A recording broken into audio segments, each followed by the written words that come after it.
Sasha Riley named another politician, Andy Biggs, out of Arizona. I'm just going to show you a picture of him, and you tell me, what feeling do you get? I'm very unsettled looking at this man's face. This is a very creepy, disgusting, vile, scary face. And Sasha says that he remembers the people that he remembers because they were for different reasons, but Andy Biggs and Jim Jordan and the Orange were because they were especially scary and cruel and violent.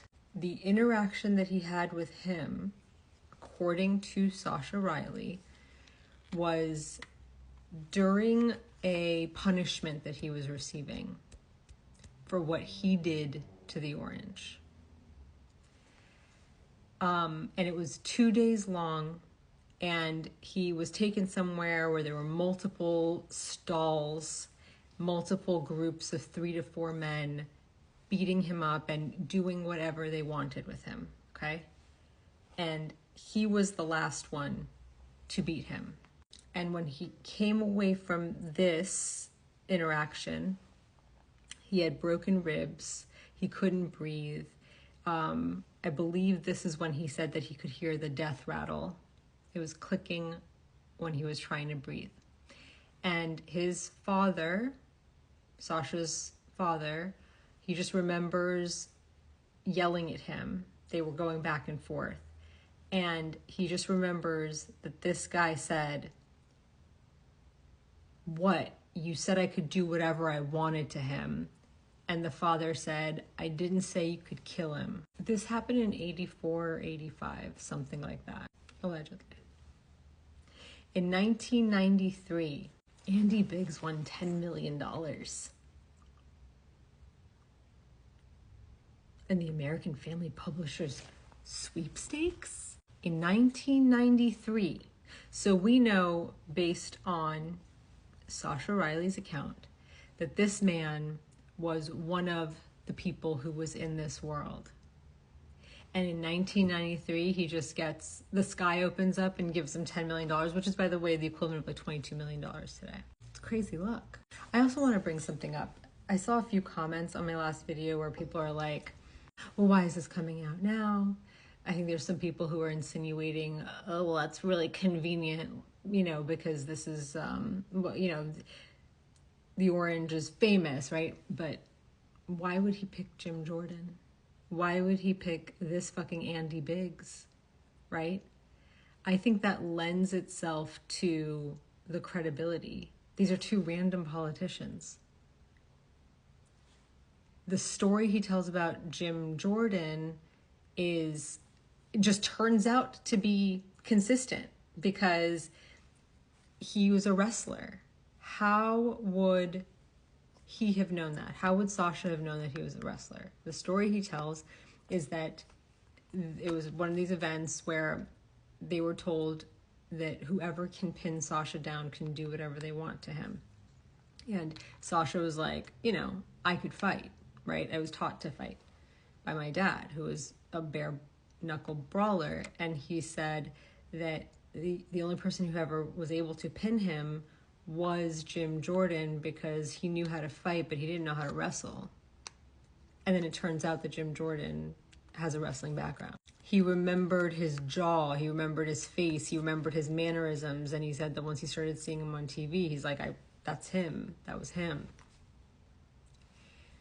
Anyway, this got me thinking about something that I saw in the Epstein emails, and I was looking for it, and all I could find was my screenshot. I just remember that there were emails where Epstein was referring to the Orange as being evil or a monster. And I remember when I was reading it, I was like, how is he a monster? And what are you, a fucking choir boy? My mind, despite what I do for a living, could not go here. But it's the only thing that is worse than what Jeffrey was doing. It is the only thing that I can imagine causing, now in hindsight, causing Jeffrey Epstein to say, I told you guys he was evil.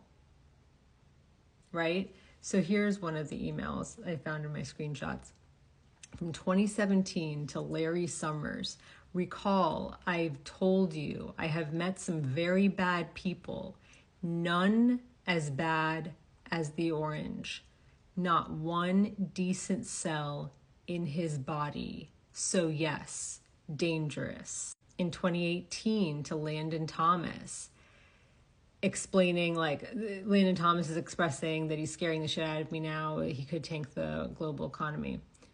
He says, he feels alone and is nuts. I told everyone from day one, evil beyond belief, mad, and most thought I was speaking metaphorically. In an email to Kathy Rumler, who, by the way, used to work for Barack Obama, you see, I know how dirty Donald is. My guess is that non-lawyers, New York business people have no idea what it means to have your fixer flip. This is from 2018, August. Jeffrey Epstein is the fixer in this situation. Typically, the fixer works for the bad guy, the real bad guy. And I feel like this goes along with the idea that Epstein was not the guy. He worked for the guy.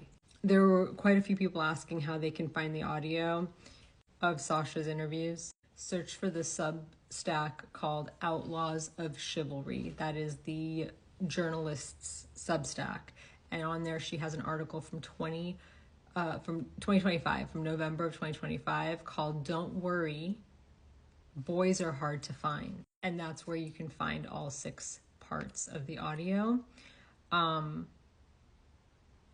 By the way, just in case you're wondering, the reason why it's called Don't Worry, Boys Are Hard to Find is because when they were ending girls like they were disposable, someone said to Sasha Riley, don't worry, you're safe, because boys are hard to find.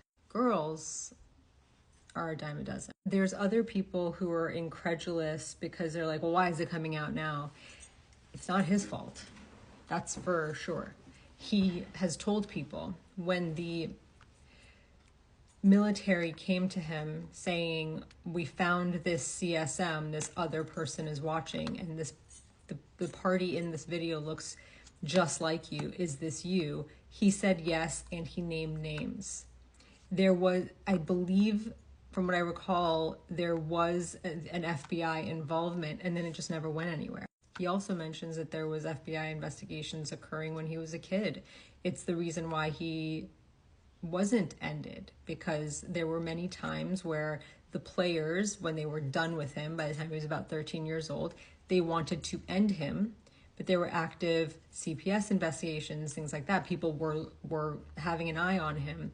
There were bruises, and the dad was like, do it, and we're all going to prison. So that's part of the reason why he made it, even when they were done with him. And don't forget, they let plenty of the victims live.